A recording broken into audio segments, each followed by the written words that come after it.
So the place to start with the front squat should be the grip. And I use a variety of different grips based on the goal I'm looking for with regard to the client and the program. So the first grip would be the clean grip or clean rack grip. This would be where you're holding the bar with your hands. Now you can perform this a variety of ways. A lot of people will roll through and they will just have fingertips on the bar, like so. If you have enhanced flexibility, you might want to roll through and have the bar in the palm of your hand, like so. What I would say is as long as the bar is resting on your shoulders, just above the clavicle, a little bit of contact with the neck, you should be fine. The less flexibility you have, the more you might want to go 3 fingertips, 2 fingertips, 1 fingertip. It shouldn't affect stress through the wrist joint. Stress through the wrist joint, if you feel that, it's most likely because as you come out of the squat, your hips are kicking back and you are leaning forward and supporting the weight on your bar. The bar weight wants to be going through the clavicle and, well, just above the clavicle on the deltoid mainly. So that would be a clean rack grip where you would have fingertips probably on the bar, pushing elbows forward, trying to get your humerus parallel with the floor. Another tip I like to recommend for tightness is don't just push your elbows forward, push them inwards and upwards. That allows you to create a lot more isometric tension. One of the key indicators of front squat performance is isometric tension through your upper back. You will fail the front squat based on that and or abdominal strength, not usually quad strength in this movement. So that's the clean rack position.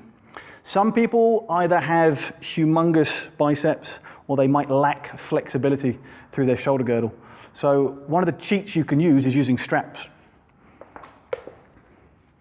So you take standard pair of lifting straps,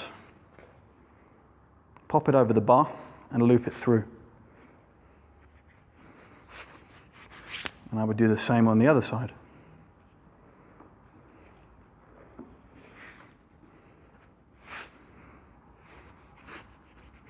This allows you to hold the strap instead of holding the bar. I recommend 2 different variations with regards to the strap. You can simply hold it. So you will grip the strap in your hand and that would be it. So my hands go from here. The further down I hold it, the higher up my arms are going to be, the more isometric tension I might need to make. So the closer I go to the bar, the better regarding isometric tension. So I'll grip it here and I will just roll through. And then I'm going to do the same thing with regards to the elbows. I'm going to push the elbows in and up.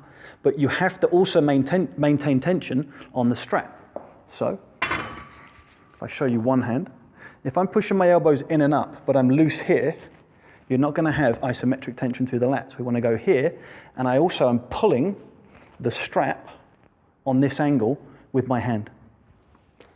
Second option with the straps would be to wrap around.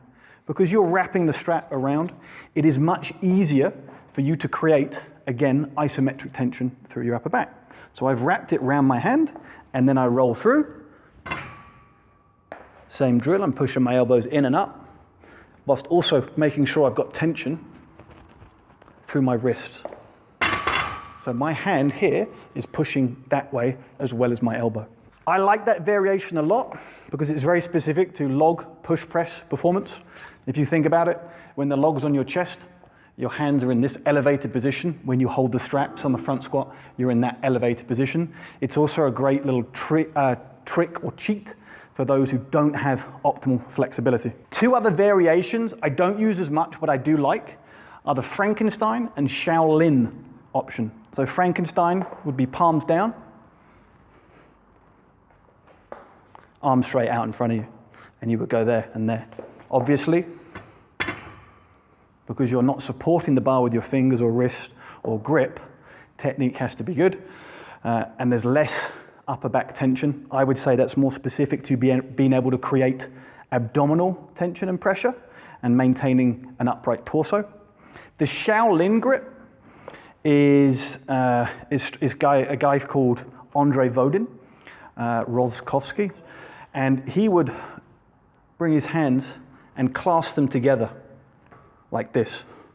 What that does is he's able to grip his hands, squeeze them together, and make some isometric tension with his arms, as opposed to this where you cannot. And then he would front squat down and back up. I've seen that guy front squat, I think 300 kilos with that grip at a body weight of around 100, 105. So an incredibly strong guy. So those are the 5 main grip options I would write in your program. Variety is the spice of life. If you're weaker in one than the other, you may want to work on that one more than, say, the clean grip.